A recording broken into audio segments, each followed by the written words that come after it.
cost convert cumulative frequency type. क्या फिर से बोलो? फॉर एनी मैम अगर हमारे पास कोई डेटा है तो उसमें मोर देन CF दिया हुआ है, तो मैम हमें उसमें लेस देन CF में कन्वर्ट करना पड़ेगा पहले उसे। हाँ, बिल्कुल। अगर क्या बोला है फाइंड करने को, उस पर डिपेंड करता है क्या बोला है फाइंड करने को। क्वेश्चन क्या बोला है? हम ऐसा बोला है कि अगर median of the given data find करना है और मोर देन CF दिया हुआ है, तो हमें मोर देन CF में तो हम नहीं कर पाएंगे ना मीडियन फाइंड। हाँ, तो मैम उससे पहले लेस देन CF में कन्वर्ट करना पड़ेगा फिर होगा। हाँ, क्योंकि उसमें उसकी रिक्वायरमेंट है, जो फॉर्मूला होता है उसमें हमको लोअर लिमिट है और F है, उसकी रिक्वायरमेंट होगी, फिर ही होगा फाइंड, नहीं तो नहीं होगा। बस यही क्वेश्चन था दिया? मैम यही था। तो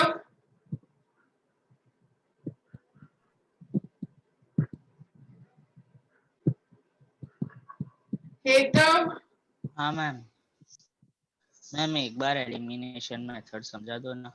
एलिमिनेशन मेथड समझाओ? हाँ मैम, थोड़ा डाउट है उसमें। पूछ के भी एलिमिनेशन मेथड पूछ रहे हो? क्या डाउट है बोलो? कोई मैम सम एक बार समझा दो ना वो। वो तो मैं समझाती हूँ, मैं अपने हिसाब से सम ले लूँ कि तुमको देना है कोई सम? नहीं मैम, आप अपने हिसाब से ले लो।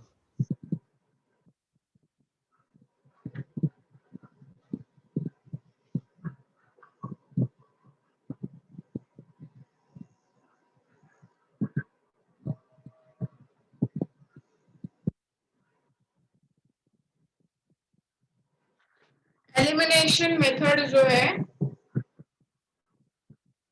एलिमिनेशन मेथड में तुम्हें x या y में से कोई एक वेरिएबल को एलिमिनेट करना होता है।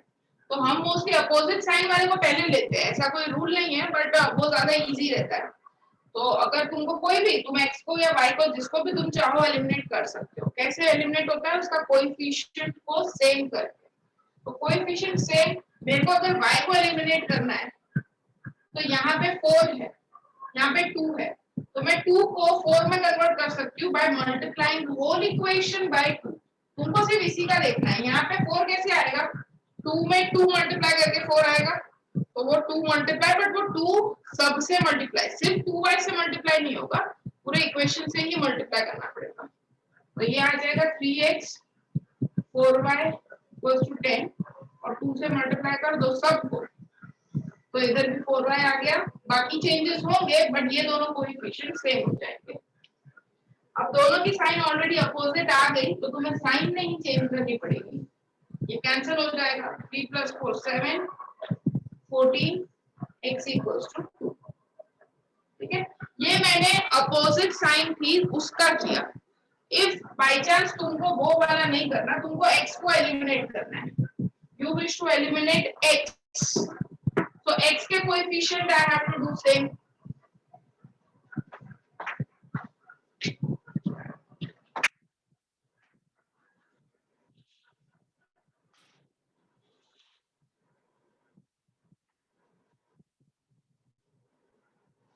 तो x के जो कोएफिशिएंट है उसको सेम करेंगे।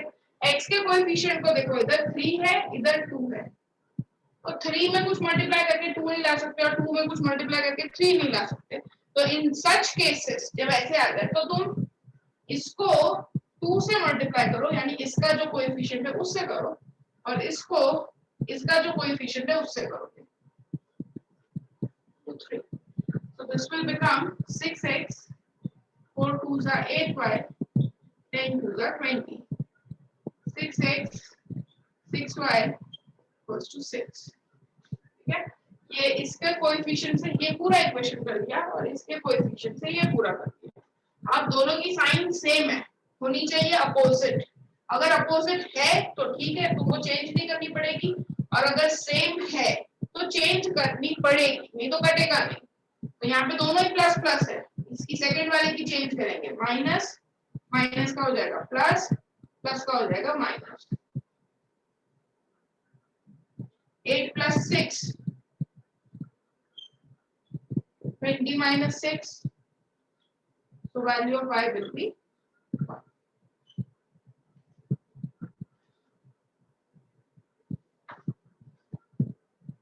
ठीक है, ये तो हाँ मैम समझ ठीक में है। आ अभी गया। दूसरा ढूंढो तब तक।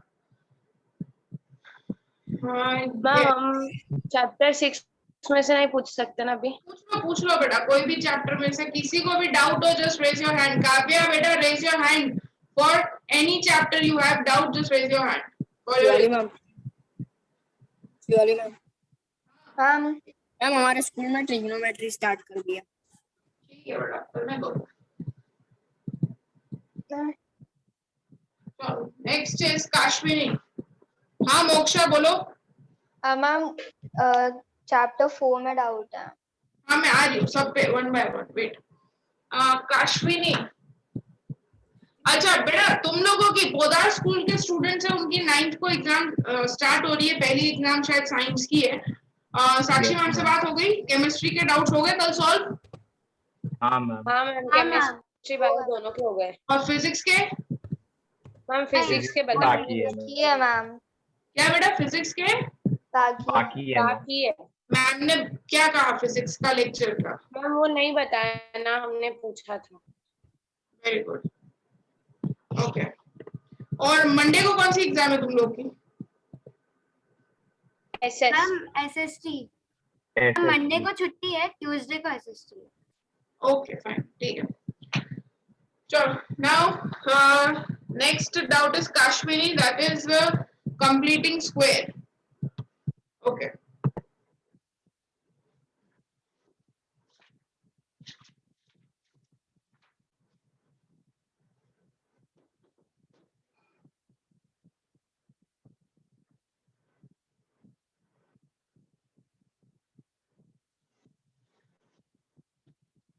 Completing square method. अभी इसमें बड़ा देखो, कंप्लीटिंग स्क्वायर में ना बहुत सारी डिफरेंट मेथड्स है, तो तुमको कंफ्यूज नहीं होना है। हो सकता है स्कूल में कुछ अलग चला दे, हम कुछ अलग चला ले, शायद संदीप सर कुछ अलग चला दे, मैं कुछ अलग। तो बहुत सारी मेथड्स है, you have various methods, you just tick on the method which you find easy. Okay, answer सब नहीं आएगा। सो देख लो, एक्स स्क्वायर का कोएफिशिएंट 1 हो ना तो बेटर रहता है। तो एक्स स्क्वायर का कोएफिशिएंट 1 कैसे करेंगे? This is a quadratic equation equal to 0 और इसके रूट्स फाइंड करने हैं बाय कंप्लीटिंग स्क्वायर। तो सबसे पहला एक्स स्क्वायर के कोएफिशिएंट को 1 कर देना है। सो 1 करना है तो एक्स स्क्वायर का कोएफिशिएंट है क्या? 2। 2 से पूरा इक्वेशन डिवाइड, अगर 3 होता तो 3 से डिवाइड, और अगर कुछ होता ही नहीं तो बेस्ट है, फिर तो कुछ नहीं करना है, फर्स्ट स्टेप ही स्किप हो जाता। ठीक है, तो जो भी कोएफिशिएंट हो उससे सबको डिवाइड, एवरीथिंग, LHS RHS सब जगह 2 cancer, x square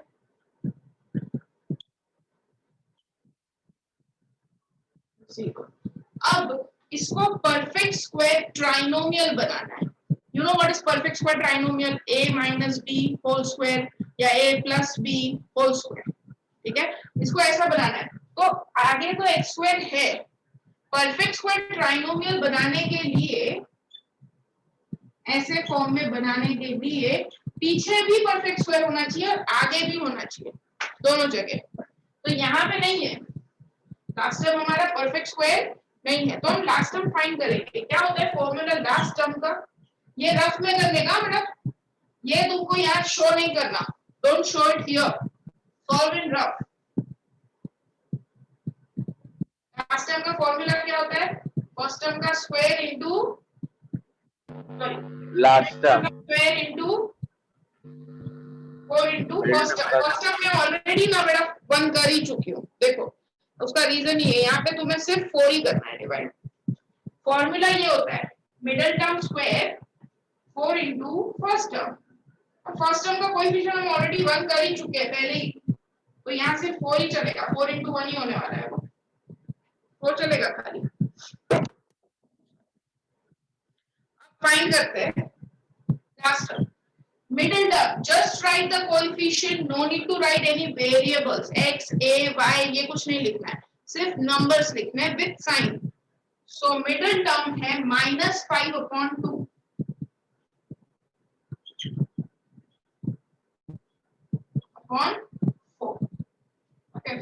become minus अंदर आएगा, माइनस का स्क्वायर तो पॉजिटिव हो गया 25, 2 का स्क्वायर हुआ 4 होल अपॉन 4। तो इसे सॉल्व करेंगे, ये 4 इधर इसके साथ ही नीचे चला जाएगा 25/16।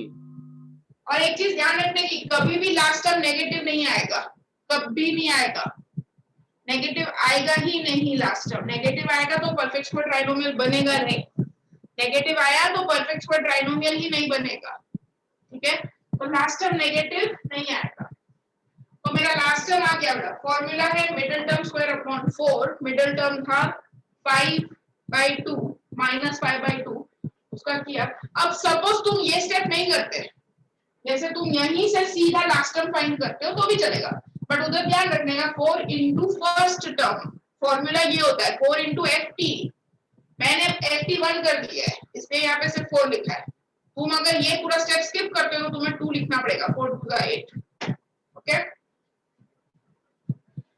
तो 25/16 आया मेरा लास्ट टर्म। अब ये पूरा लास्ट टर्म तुम्हें जो फाइंड करने का है वो तुम्हें रफ में करना है। अब उसको एडजस्ट करो, इधर x स्क्वायर 5/2x प्लस 3/2 को हम बाद में लिखते हैं। देखो पहले मैंने फर्स्ट लिख दिया, सेकेंड टर्म लिखा, हमने जो लास्ट टर्म लाया वो लिखेंगे। अब ये वैल्यू मैंने खुद ऐड करी है अपनी मर्जी से, तो I have to balance it. अगर मैंने प्लस किया तो मुझे माइनस भी करना पड़ेगा।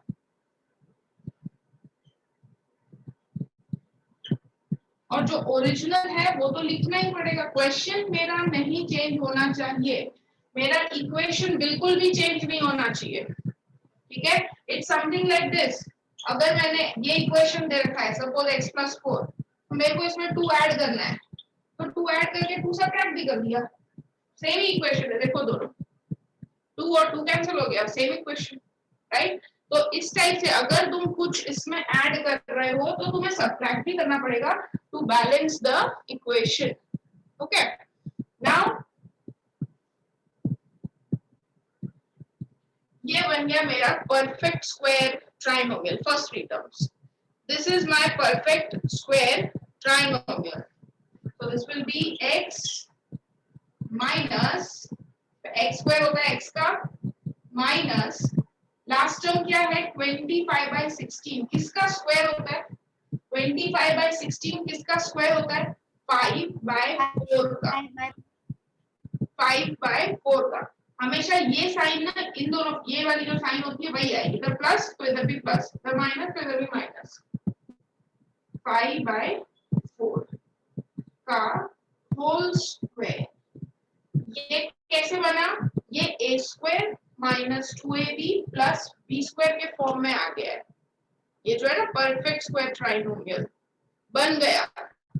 परफेक्ट स्क्वायर ट्राइनोमियल बनाने के लिए first term last term perfect square चाहिए। तो फर्स्ट टर्म x स्क्वायर तो था ही, सिर्फ लास्ट टर्म फाइंड करना था मुझे, लास्ट टर्म मैंने फाइंड कर दिया, तो अब ये परफेक्ट स्क्वायर ट्राइनोमियल बन गया।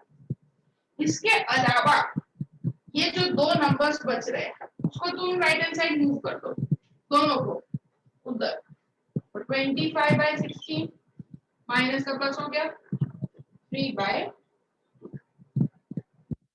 ठीक है। मेरे को सिर्फ यही काम का था, बाकी दोनों को उधर मूव कर दिया। अब सॉल्व दिस एलसीएम लेके,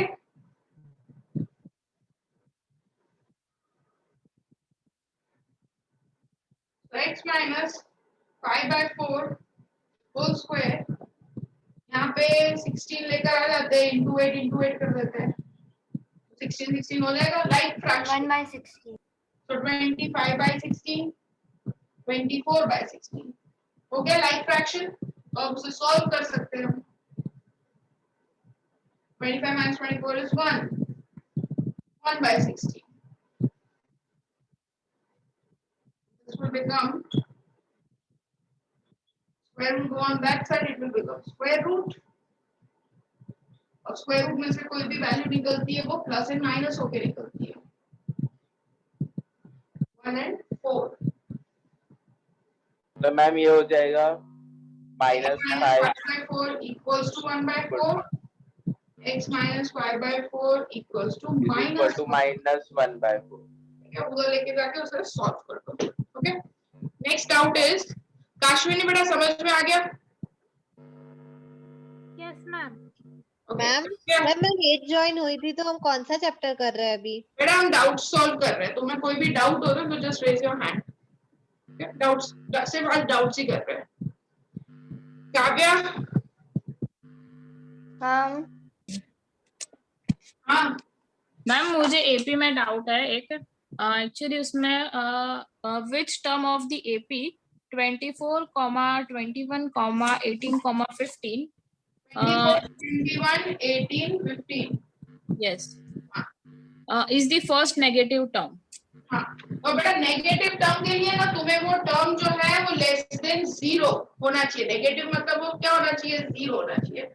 the nth term should be less than 0. so nth term यानी a plus n minus 1d less than 0 हुआ. a की वैल्यू 24, n minus 1 और d की वैल्यू क्या है? -3. एक चीज ध्यान रखना, जब भी है ना नेगेटिव टर्म बोलेंगे तो d नेगेटिव ही होगा, क्योंकि वो डिक्रीज होगा तभी नेगेटिव टर्म आएगा. सो ये रख दी सबकी वैल्यू. अब इसमें 24 को उस साइड लेके जाएंगे, -24 हो जाएगा. इस हम को सॉल्व करते ओपन करते हैं तो -3 ब्रैकेट n - 1 लेस देन -24. अब इक्वल अगर होता है बीच में तो माइनस माइनस कैंसिल कर देते हैं, बट ये इक्वल नहीं है, राइट? अगर एक ऐसा नंबर है जिसमें मैंने लिखा है कि -3 इज ग्रेटर देन -5, अगर मैं इसमें माइनस की साइन निकाल दूं, सिर्फ 3 और 5 कर दूं, तो इनइक्वालिटी चेंज हो जाती है, राइट? तो यहाँ पे भी दोनों काटना नहीं, दोनों माइनस की साइन चेंज निकल गई, तो ये सेम सम में इनइक्वालिटी अब बदल जाएगी. अब सेम 3 को उधर ले जाते हैं. n - 1 greater than 24 divided by 3, that is 8. 8 plus 1 9. इसका मतलब ये पॉइंट में भी आते हैं, ये ध्यान रखना, ये कभी कभी पॉइंट में भी आ सकता है. 8.5, 9.2, 9.3. इसका क्या मतलब हुआ? n ग्रेटर देन 9 जितने भी टर्म्स है, जो भी टर्म आएगा उसके बाद से वो नेगेटिव होगा. तो 9th टर्म के बाद आता है 10th टर्म. 9th के बाद आता है 10th term. So first negative term कौन सा हो गया? 10th term. और हो सकता है उसकी वैल्यू भी पूछ ले, तो तुम तो फिर 8n की वैल्यू फाइंड कर देंगे, ठीक है? और अगर ये आता पॉइंट में तो 9.3 समथिंग होता, तो भी आंसर 10 ही होता, क्योंकि 9.3 मतलब 9 तक तो हो ही गए, उसके बाद ही बोला 9.3 से बड़ा तो फिर कौन सा नंबर आएगा? 10th टर्म ही आने वाला है, क्योंकि 9.4, 9.5 तो कोई नंबर ऑफ टर्म होते नहीं है. तो ग्रेटर देन बोला है तो यानी 10th टर्म ही आएगा नेक्स्ट भी. ओके? और मैम हाँ, इसमें एक सम ऐसा था कि show that the polynomial p of x x raised to 4 plus 4x square plus 6 has no zeros. तो वो कैसे शो करेंगे? No zeros. हाँ, बोलो तो polynomial p of x is equal to x raised to 4 plus 4x square plus 6.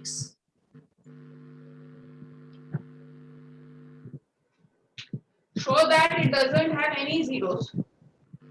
Yes ma'am. और बेटा ये तो 4th चैप्टर से करो ना, ये तो d से हो जाएगा. इसके जीरोस, रियल जीरोस है कि नहीं है वो तुमको सिर्फ d बता सकता है.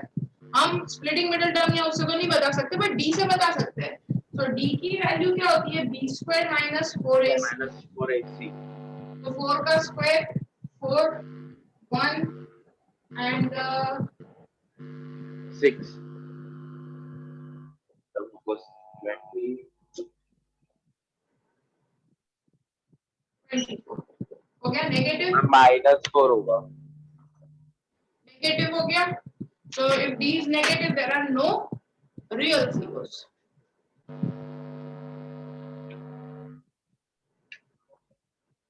Okay. Next, Moksha.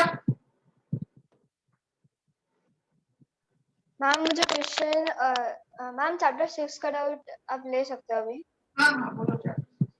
हम चैप्टर 4 और चैप्टर 6 में डाउट है। हाँ बोलो 4 का पहले बोलो। हम चैप्टर 4 के 4.3 का क्वेश्चन 9 में डाउट है। 2 वाटर टैप्स वाला।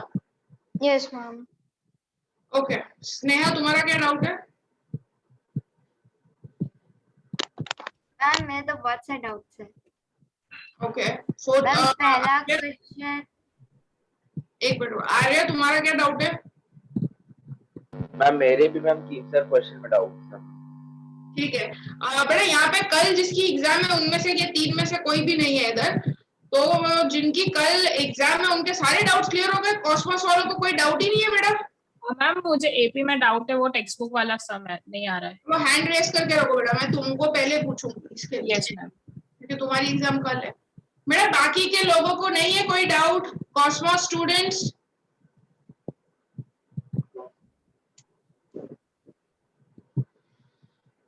ठीक है। मोक्षा बेटा 2 वाटर टैप वाला है ना? Yes ma'am. Exercise 4.3 question number 9 सब लोग देखो बेटा।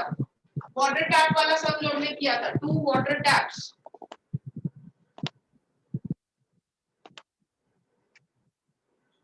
This is very important sum.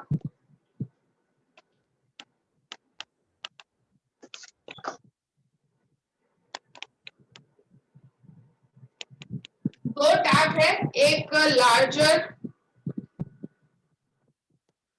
दो टैप है, एक लार्जर डायमीटर है, एक का डायमीटर स्मॉल है। ठीक है अब दोनों का साथ में टाइम दे रखा है। कितना दिया है मोक्षा? दोनों का साथ में टाइमिंग दे रखा है कि दोनों साथ में चालू होते हैं तो कितनी देर में पूरा टैंक फिल कर रहे हैं?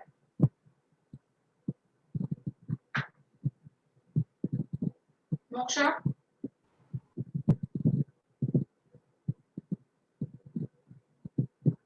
बोलो बेटा कितनी देर में हो रहा है, कितने आवर्स में हो रहा है?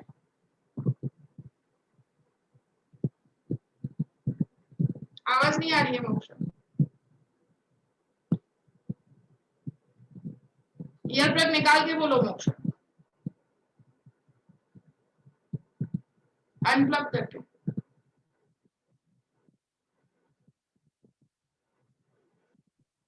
Ma'am 9 into 3/8। 9 3/8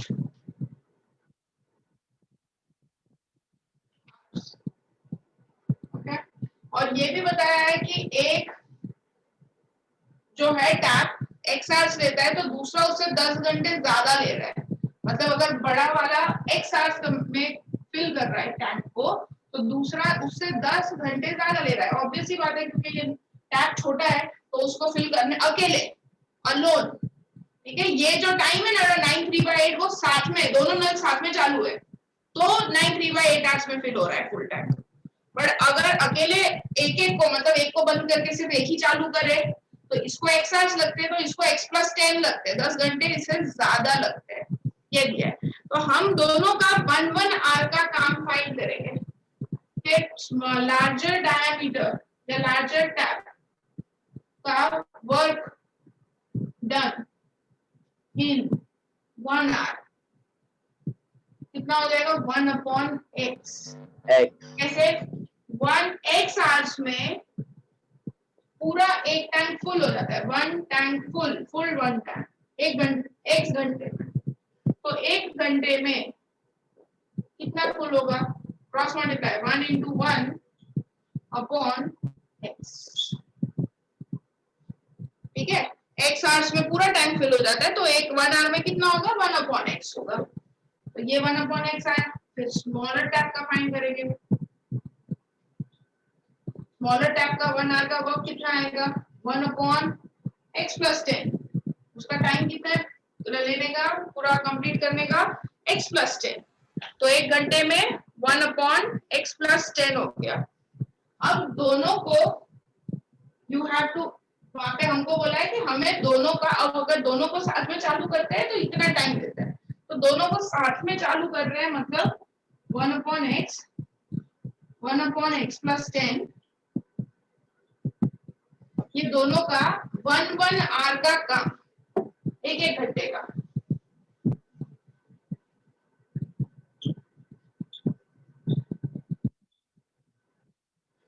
और ये एक एक घंटे का है, ऐसा कितने आवर्स के लिए चल रहा है ये 75/8, तब जाके एक पूरा टाइम भर जाएगा। 79 8 9 72 plus 3 75/8, so 1/x 1/x plus 10 8/75। Okay, इसको क्रॉस मल्टीप्लाई करके सॉल्व कर दो equation. Yes, next Kavya. Yes ma'am. Ma'am वो चैप्टर 5 में ही है, क्वेश्चन नंबर 18 है, उसमें डाउट है। कौन सी? मैम मुझे चैप्टर 6 में भी डाउट है। मैम 5.3। क्या? कौन बोला? कुछ बोला कोई? मैम मेरा चैप्टर 6 में भी डाउट बेटा मैं ले रही हूँ, एक एक करके डाउट आएगा। हाँ काव्या बोलो। यस मैम, 5 क्वेश्चन नंबर 18 है, वो है a spiral is made up with the successive semicircles with the centres alternatively at A and B starting with the center A of radii। देखो यहाँ दो सेंटर दे रखे हैं, ए एंड बी, ठीक है। पहले ए को सेंटर लेके ऐसा सर्कल बनाते हैं, ए को सेंटर लेके ऐसा स्पाइरल बना, हाफ सेमी सर्कल बनाया, सेंटर ए, ठीक है। फिर बी पे आ गए, फिर बी को सेंटर लेके दूसरा सेमी सर्कल बनाया, फिर वापस से ए पे आ गए, ये L2, वापस से ए पे आ गए, फिर तीसरा सेमी सर्कल बनाया L3, फिर वापस बी पे आ गए, चौथा बनाया सेमी सर्कल। इस टाइप से सेमी सर्कल्स बना रहे हैं ऑल्टरनेट ए और बी को लेकर। तो टोटल लेंथ बोला है फाइंड करने को ऑफ दिस, और टोटल लेंथ यानी L1 L2 L3 till L13 है। अब लेंथ ऑफ सेमी सर्कल क्या होता है? पाई r1। सेमी सर्कल का लेंथ क्या होता है? पाई r1 प्लस पाई r2 पाई r3 पाई r13। पाई कॉमन निकल गया, r1 r2 r3 से लेकर r13 तक हो गया। अभी तुमको ये दे रखा है, r1 दे रखा है, कितना दिया है? 0. फर्स्ट रेडियस कितना दिया हुआ है? रेडियस का दिया है ना तुम्हें ये भी 0.5 सेंटीमीटर। 0.5, then 1, then 1.5, मतलब हाफ हाफ का ही गैप है, तो 13 है तो 13 का 6.5 हो जाएगा, हाफ है ना। सॉल्व कर दो आंसर। पाई की वैल्यू एकदम लास्ट में रखना, 22/7। Okay ma'am. Okay, next doubt Sneha, एक डाउट बोलो बेटा।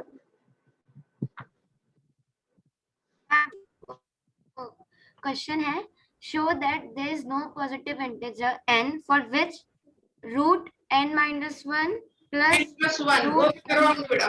हाँ ठीक है, फर्स्ट चैप्टर का है ना, root n-1 plus root n+1, ठीक है। उसके अलावा दूसरा बोलो, वो आर्टिकल है, नेक्स्ट बोलो। मैम दूसरा वाला है, for any positive integer n prove that n cube minus 6 is divisible, n cube minus n is divisible by 6। n equals to 6 क्या ये क्या तो था बेटा? n cube minus n बोला है।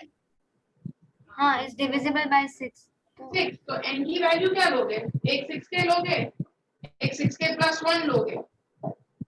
जब भी तुमको ऐसा सम आता है कि प्रूव दैट कोई इक्वेशन दे दिया है, कोई भी इक्वेशन हो, n² - 1 n³ - n, कुछ भी इक्वेशन दिया हो, is divisible by 2, divisible by 8 भी आएगा, डिविजिबल बाय 6, 3, तो तुम्हें सिर्फ उसमें n की वैल्यू ले लेनी है। तो मैम उसमें हम 6 के + 5 तक नहीं लेंगे? 6 के प्लस 5 तक नहीं, इतना करने की कोई जरूरत ही नहीं है। हम क्या करेंगे, हम एक देखो, हम दो केस ले रहे हैं, तो दो में से एक इवन होगा और एक ऑड होगा ही होगा, तो हमको तो सिर्फ वही दिखाना है, क्योंकि उधर फॉर एवरी पॉजिटिव इंटीजर बोला है, तो इंटीजर इज आइदर ऑड और इवन, राइट। तो हम इसीलिए दो केस ले लेंगे, एक 6 के ले लेंगे, एक 6 के, दोनों में से कोई एक इवन होगा और एक ऑड होगा। ओके, तो हम इवन और ऑड दोनों के लिए सॉल्व कर देंगे। अगर n³ - n दिया है तो तुम्हें 6k³ - 6k कर देना है, और इसमें से भी 6 कॉमन निकल जाएगा, जो ब्रैकेट में बचेगा वो n।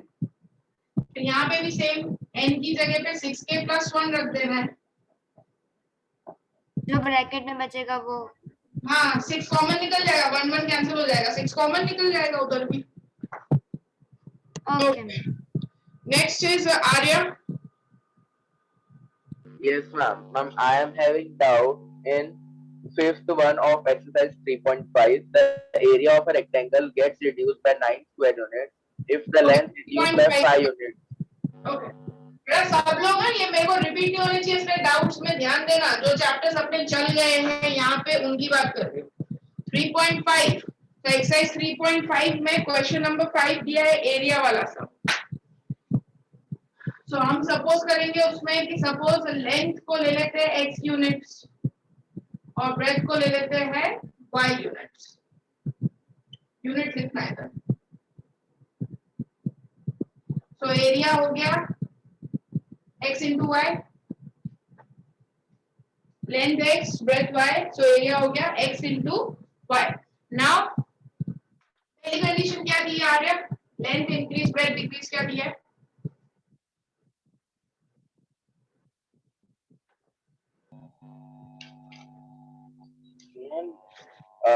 Ma'am, length, the rectangle get reduced by 9 square units if its length reduced by 5 units and breadth increased by 3 units. Area of rectangle gets reduced by 9. Area क्या है? xy gets reduced by 9 units. xy minus 9. If length is reduced by 5, length है x reduced by 5 and breadth is increased by 3. So xy minus 9, x into y, bracket open कर रहे हैं, x into 3, 3x, 5 into y, 5y, 5 into 3, 15. दोनों side से x हो जाएंगे cancel. तो 3x minus 5y minus 15 plus 9 equals to 0. Solve कर दो तो you'll get the first equation. और सेकंड में क्या बोला है? If we increase length by 3, length को हम 3 यूनिट से इंक्रीज करते हैं, मतलब x का हो गया x plus 3 and breadth by 2 units. y को इंक्रीज करते हैं 2 के साथ, then area increases by 67. area increases, area मतलब xy increases by 67. Again open the brackets, solve the equation. Okay. और मैम सेकंड डाउट है चैप्टर नंबर 4 से exercise 4.2 में question number 5। The altitude of right triangle is 7 centimetre less than the base, the hypotenuse is 13 centimetre, find the other sides. क्या दिया है? एक hypotenuse 13 दिया है, फिर एल्टीट्यूड 7 सेंटीमीटर। 7 सेंटीमीटर लेस दिया है ना? Yes ma'am, 7 centimetre less. अगर बेस x है तो एल्टीट्यूड x minus 7 है, बेस से x minus 7 है, तो यहाँ पे हो जाएगा 13 का स्क्वायर x minus 7 का स्क्वायर प्लस x का square. Pythagoras. Open the brackets and solve the equation. ठीक है, मान्य कहाँ गई? ओके मैम एक और चीज थी कि मैम आप बस खाली वो जो वन डाउट बोलो Manya. Ma'am theorem 6.6 area of triangles वाला। और कुछ डाउट उसमें? वो छोड़ दो, और वो मैं कराऊंगी। नेक्स्ट, बस यही है मैम। उसके बाद नहीं मैम, चैप्टर 1 में जो स्पाइरल है ना, उसका एक डाउट है मैम। 1 मार्कर ही है, उसमें बस प्रूफ करना है कि if A and B are two positive integers such that A is equals to 14B, find the HCF of A and B. So, find HCF of A and B. A and B, ठीक है, number है। A है 14 into B और B को रखो, B की value D रखो, B into 1 like this. HCF क्या होता है हमारा? HCF मतलब क्या होगा? कि कॉमन, जो दो कॉमन, दोनों में जो कॉमन हो, दोनों में कॉमन क्या है? B। तुमको HCF बोला है फाइंड करने को ऑफ AB। तो HCF ऑफ A की वैल्यू उन्होंने दी है 14B, B की जगह पे B ही रखो। तो HCF क्या होता है? HCF होता है जो कॉमन हो, तो दोनों में कॉमन है B, तो B हो गया। और अगर LCM पूछा होता तो LCM क्या आता? 14, क्योंकि LCM में कॉमन तो आएगा ही, बट जो कॉमन नहीं है वो भी आएगा। 14 into B and B into 1, तो B तो आएगा ही और 14 भी आएगा। वो LCM। Yes, ma'am. और इसी में if the prime factorization of natural number n is 2 to the power 4, 3 to the power 4 and 5 to the power 3 into 7, write the number of consecutive zeros in n. Consecutive zeros बेटा कैसे करेंगे? जब तुमको जैसे क्या दिया है नंबर बोलो तो 2 power Ma'am, 2 power 4 into 3 power 4 into 5 power 3 अब इसमें ना तुम्हें into 7.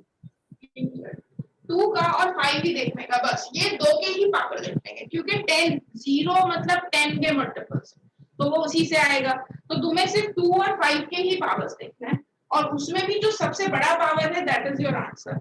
2 और 5 में भी जो सबसे बड़ा पावर है, तो यहाँ पे बड़ा पावर 2 का है यानी 4। तो इसका हमें क्वेश्चन में क्या पूछा है कि हम जब इस नंबर को पूरा मल्टीप्लाई करेंगे तो जो भी वैल्यू आएगी पीछे जीरोस कितने आएंगे? 1 2 3 4 जीरोस आएंगे। हमको वो जीरोस फाइंड करना है। आगे कुछ भी नंबर आए बट वो नंबर के पीछे जीरोस कितने लगने वाले हैं, तो वो कैसे पता चलता है? जीरोस 10 के मल्टीपल से, और 10 का मतलब क्या होता है? 2 into 5। तो तुम्हें सिर्फ इसमें 2 और 5 के पावर्स देखने, और उसमें जो सबसे बड़ा वाला पावर है वो नंबर ऑफ जीरोस होंगे, यानी 2 का पावर क्या है? 4, तो 4 जीरोस आएंगे पीछे। नंबर आगे कुछ होगा जैसे 1 7 8 9 और पीछे 0 0 0 0, 4 जीरोस। क्या क्या? Yes, ma'am.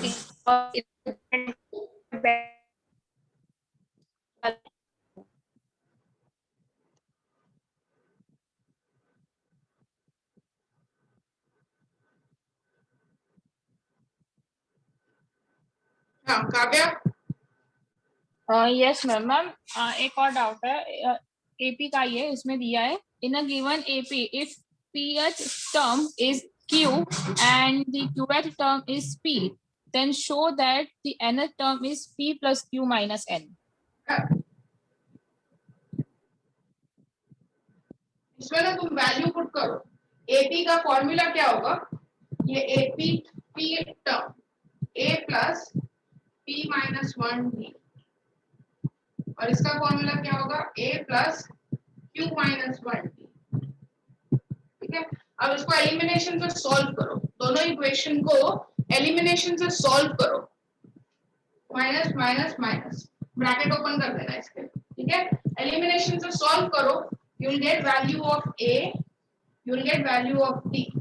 ये दोनों वैल्यू फाइंड करके मेरे को बताओ क्या आती है पहले। काव्य मैम हो ही नहीं रहा है, मैंने ट्राई किया, उसमें क्या आ रहा है? मेरा ऐसा आ रहा है q minus p is equal to p d minus q d. a minus a तो गया, अब यहाँ पे क्या आएगा? p d माइनस d माइनस q d plus d equals to q minus p। Ma'am d भी कट हो जाएगा इसमें। तो क्या बचा? d common, p minus q, q minus p, ये भी कैंसिल हो गया, -1। p minus q, q minus p भी तो कैंसिल हो गया ना, माइनस। तो d की वैल्यू -1 पुट कर दो, a आ जाएगा, a आ गया, d आ गया, nth टर्म फाइंड करना है, मतलब a प्लस n माइनस तो वैल्यू। ठीक है, नेक्स्ट अब दृश्य। यस मैम, मुझे एक्सरसाइज 2.2 में डाउट है, क्वेश्चन नंबर 1 में। Find the zeros of the following. Yes ma'am, 2.2 question number 1 option number 4। Find the zeros of the following quadratic polynomials and verify the relationship between the zeros and the coefficients. और उसमें fourth option में मुझे doubt है कि उसका question है 4u² + 8u। ये वाला मुझे नहीं समझ आया। जीरोस फाइंड करने हैं 4u स्क्वायर प्लस 8u, सिर्फ दो ही टर्म्स है तो स्प्लिटिंग मिडिल टर्म तो होगा नहीं, सिर्फ दो ही टर्म है तो स्प्लिटिंग मिडिल टर्म नहीं होगा। मैम 4u बाहर निकल जाएगा तो मैम डायरेक्ट कॉमन। यस, तो इसमें क्या होगा 4u कॉमन निकल जाएगा दोनों में से, तो यहाँ बचा u प्लस 2। अब ये ऐसे दो ब्रैकेट्स हुए लाइक दिस, सो दोनों ब्रैकेट्स को हम 1 बाय 1 करके इक्वल रखेंगे। एक रखेंगे 4u इक्वल्स टू 0, एक रखेंगे u प्लस 2 इक्वल्स टू 0। तो u की वैल्यू आ गई 0 बाय 4 यानी 0, और यहाँ आ गई u की वैल्यू -2। तो ये आ गया अल्फा, ये आ गया beta. Okay, a b c की वैल्यू लिखेंगे वेरीफाई करने के लिए। a की वैल्यू 4, b की वैल्यू 8 और c की वैल्यू 0 है क्योंकि कांस्टेंट टर्म नहीं है इधर, so c की value is 0 in this। Shivali ma'am, हाँ जी मैम। जस्ट एक बच्चों को अनाउंसमेंट है। बेटा आज आप लोगों का 6:30 को संदीप सर का लेक्चर था, राइट? Yes ma'am.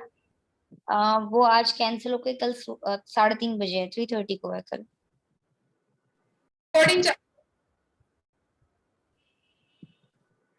ठीक है दृश्य बेटा। यस मैम, मुझे इसमें एक डाउट है कि ये थी जो अल्फा प्लस बीटा होता है और is equals to minus b divide by a होता है, तो दोनों में इक्वल मतलब आते हैं आंसर, इक्वल आने जरूरी होते हैं? यस, तभी तो वेरीफाइड होता है। वही तो वेरिफिकेशन होता है। अल्फा प्लस बीटा का आंसर और माइनस बी बाय ए का आंसर इक्वल आना ही चाहिए, नहीं आ रहा तो गलत है हमारा, तभी तो इक्वल टू के साइन है बीच में। ओके मैम, मुझे एक और क्वेश्चन में डाउट था कि right the zeros of the quadratic polynomial f into x is equals to 4√3 x square। एक मिनट फिर से बोलो बेटा। Write the zeros of the quadratic polynomial f into x is equals to 4√3 x square plus 5x minus 2√3। बताओ everybody. बेटा ये ना तुमको सेकंड में भी आ सकता है, ये तुमको फोर्थ में भी पूछ सकते हैं, सेकंड में भी पूछ सकते हैं। जिसका चैप्टर 2 है उनको भी आ सकता है, जिसका चैप्टर 4 है उनको भी आ सकता है, और जिसके दोनों चैप्टर है उनको कोई टेंशन लेने की बात नहीं है क्योंकि उनको करना ही है। ठीक है, तो 4√3 x स्क्वायर के जीरोस फाइंड करने हैं। अब जिनको फोर्थ चैप्टर आने वाला है ना उनके लिए बेनिफिट है, अगर रूट वाले नंबर से इतना डर लगता है ना तो you can directly go with for the discriminant वाला मेथड। ठीक है, बिकॉज तुमको चैप्टर 4 चल गया है, तुमको चैप्टर 4 है तो तुम डिस्क्रिमिनेंट मेथड से कर सकते हो।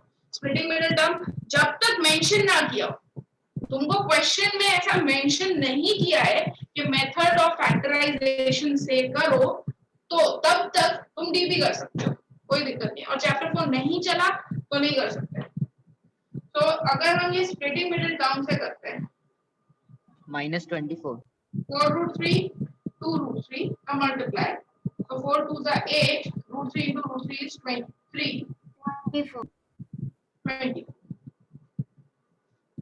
24 के फैक्टर्स निकाल के लाना है 5, तो यही है 8 और 3। मैम -24 होगा ना? हाँ बेटा वो चलेगा, वो बात। Okay okay ma'am. तो 8 - 3। मैम साक्षी मैम ने अभी क्या बोला? क्या बेटा? मैं डिस्कनेक्ट हो गई थी इसलिए। ये सम चल रहा है बेटा, कौन डिस्कनेक्ट हो गया?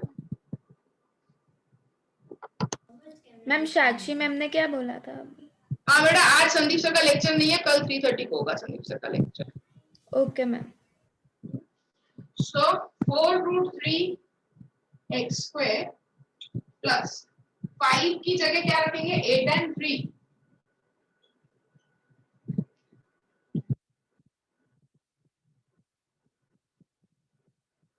तो 4 कॉमन निकला और x भी कॉमन निकला, अंदर बचा √3x plus 2, और यहाँ पे भी तुम्हें सेम ही ब्रैकेट लिखना है।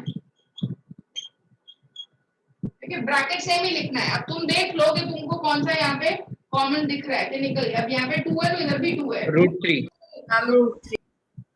√3 is common, 4x minus √3 and √3x plus 2 equals to 0। So x equals to √3/4 and x equals to -2/√3. ये आ गए zeros. Yes, Kavya. Ma'am actually ना 19th क्वेश्चन है 5.3 में, उसकी एपी बनानी है, वो कैसे बनाएंगे? उसमें क्वेश्चन पढ़ रही हूँ. 200 logs are stocked in the following manner. 20 in the bottom row, 19 in the next row, 18 in the next row next to it, and so on. In how many rows are the 20 logs placed and how many logs are on the top row? ठीक है, तो पहले first में 20 है ना, पहले 20 रखा है, फिर 19, फिर 18 1 का डिफरेंस है. ओके, हमको ये देखना है कि कितने रोज को nth टर्म फाइंड करना पड़ेगा. तो nth टर्म और सम ऑफ द वो भी दे रखा है तुमको. nth टर्म फाइंड करने के लिए n होना चाहिए, n नहीं है, बट तुमको सम दे रखा है. कितना दिया? सम 200 लॉग्स दे रखा है सम. हाँ, मैं पता चल गया अभी. वो तो मुझे एपी बनानी नहीं आ रही थी, इसलिए अभी तो आ गया. स्नेहा. मैम एक क्वेश्चन है. If P and Q are the points on side CA and CB respectively of triangle ABC. CA पे P है और दूसरा CB पे Q है. Right angle at C. Right angle triangle. C.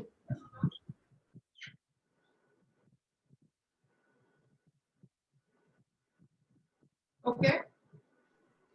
Prove that AQ square plus BP square is equal to AB square plus PQ square. ये मेरे को कराना बाकी है ना बेटा तुम लोग को. देखो पाइथागोरस ये वाले जो सम्स आते हैं ना, उसमें तुम लोग को मैं बेस्ट टेक्निक बताऊंगी. कोई भी पाइथागोरस वाले सम में कोई दिक्कत ही नहीं आएगी. ठीक है, इट्स वेरी इजी एक्चुअली और वेरी इंपॉर्टेंट आल्सो. तो तुमको यहाँ पे क्या दिया है, क्या प्रूव करने को बोला है?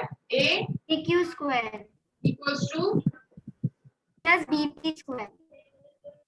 मैम ट्राइंगल्स में बहुत सारे डाउट है. is equal to AQ plus CP square, उसके बाद equals to AB square plus PQ square. तुमको बड़े सब की वैल्यू देखो, सब मेरे ख्याल से हाइपोटेनस ही है. AQ ये रहा hypotenuse of triangle AQC Pythagoras. BP hypotenuse of PCB Pythagoras. AB वो भी हाइपोटेनस है. PQ वो भी हाइपोटेनस है. ये चारों के चारों हाइपोटेनस ही है, बट अलग अलग ट्रायंगल के. ठीक है, जैसे AQ जो है वो कौन से ट्रायंगल का है? AQC का. तो इसमें AQ स्क्वायर का फॉर्मूला निकल जाएगा, AC square plus QC square. फिर दूसरा है BP जो है कौन से ट्रायंगल का है? BPC. तो ये निकल जाएगा BP square equals to PC square plus BC square. ऐसे ही AB का निकालो, PQ का निकालो. LHS में है वैल्यू है, दोनों को इक्वेशन को ऐड करो. RHS में दोनों को ऐड करो, दोनों इक्वल होंगे. तुम्हें चारों हाइपोटेनस निकाल देना है पाइथागोरस यूज करके. Okay ma'am. मैं रिकॉर्ड आउट. एक मिनट बेटा रुक जाओ. पहले मैं बेटा कल जिसकी एग्जाम है फास्ट. कल जिसकी एग्जाम है उनमें से किसी को डाउट है अभी? और काव्या बेटा एशिया स्कूल, कॉस्मोस स्कूल और कौन था? Asian Cosmos. नहीं ठीक है मैम. हाँ मैम है ना, वो ये वाला सम है. An express train takes 1 hours less than the passenger train to travel 132 kilometre between Mysore and Bangalore. If the average speed is, वो नहीं आ रहा है, मतलब if the average speed is 11 kilometre. एक की स्पीड x है, दूसरे की स्पीड x plus 11 है. एक्सप्रेस ट्रेन जो है उसकी स्पीड 11 किलोमीटर पर आवर ज्यादा है पैसेंजर ट्रेन से, और इसमें डिस्टेंस तुमको दे रखा है 132. तो जैसे इसका speed equals to distance upon time. Speed है x, डिस्टेंस है 132, टाइम t1. इसका speed equals to distance upon time, speed है x प्लस 11, डिस्टेंस है 132, टाइम है t2, ठीक है। तो यहाँ से दोनों जगह से हमको t1 और t2 की वैल्यू निकल जाएगी। t1 क्या आ जाएगा 132 बाय x एंड t2 की वैल्यू आ जाएगी 132 बाय x प्लस 11। तो t1 और t2 की वैल्यू आ गई और दोनों के बीच का डिफरेंस 1 आ रहा है, दोनों के बीच का डिफरेंस इज 1 आ। तो मैंने बताया भी था नीचे अगर पॉजिटिव होता है मतलब प्लस वाला सम होता है तो वो सेकंड पोजीशन पे आता है। x माइनस 11 होता तो t2 माइनस t1 होता, x प्लस है तो t1 माइनस, मतलब ये सेकंड पोजीशन पे आएगा प्लस वाला और ये फर्स्ट पोजीशन पे आएगा हमेशा, क्योंकि ये छोटा नंबर होता है x के लिए, ठीक है। तो x प्लस 11 वाला जो है प्लस वाला वो सेकंड पोजीशन पे होता है हमेशा, और अगर माइनस वाला होता तो वो फर्स्ट पोजीशन पे। ओके मैम हाँ बेटा। मैम ऐसा ये वीक में होगा डाउट का सेशन मैथ्स का? मैं वही बोल रही हूँ बेटा, रुक जाओ, वही बोल रही हूँ मैं। अभी अपने डाउट सेशंस ही चलेंगे। दृश्य तुम्हारी एग्जाम 22 को कब बताई तुमने मेरे को? 12th को है, ये मंडे को है। मंडे तो तुम्हारा तो संडे आ रहा है ना, तो कोई टेंशन नहीं है। मंडे जिनकी एग्जाम है उनका कोई टेंशन नहीं है, दे हैव संडे, तो संडे लेक्चर होगा अपना और डाउट सेशन, ठीक है। अब 3 में शायद सिर्फ 2 सम बचे 3.6 में, वो 2 सम के बाद अब कोई नया चैप्टर नहीं चलेगा from my side and there will be only practice. Okay, so kindly finish your worksheet. आज मेरे को अभी किसी ने भी वर्कशीट में से डाउट नहीं पूछा, मेरे को लगा वर्कशीट में से पूछोगे और वर्कशीट में से किसी ने नहीं पूछा। मैम वर्कशीट मैम ऑनलाइन मतलब उसमें सबमिट करने की है कि ब्रांच में आके सबमिट करनी है? ब्रांच पे ही आके सबमिट करनी है। ओके, अब नेक्स्ट लेक्चर में please keep your doubts ready, और नेक्स्ट लेक्चर में अब से सिर्फ डाउट सेशन और प्रैक्टिस ही होगी। तो आई विल स्टार्ट, पहले तो स्पाइरल से ही स्टार्ट कर देंगे, तो अब हम सिर्फ प्रैक्टिस करेंगे। ओके, प्रैक्टिस होगा एंड डाउट सेशन होगा, कोई न्यू चैप्टर नहीं चलेगा अभी। मैम हमारा 6.3 के आगे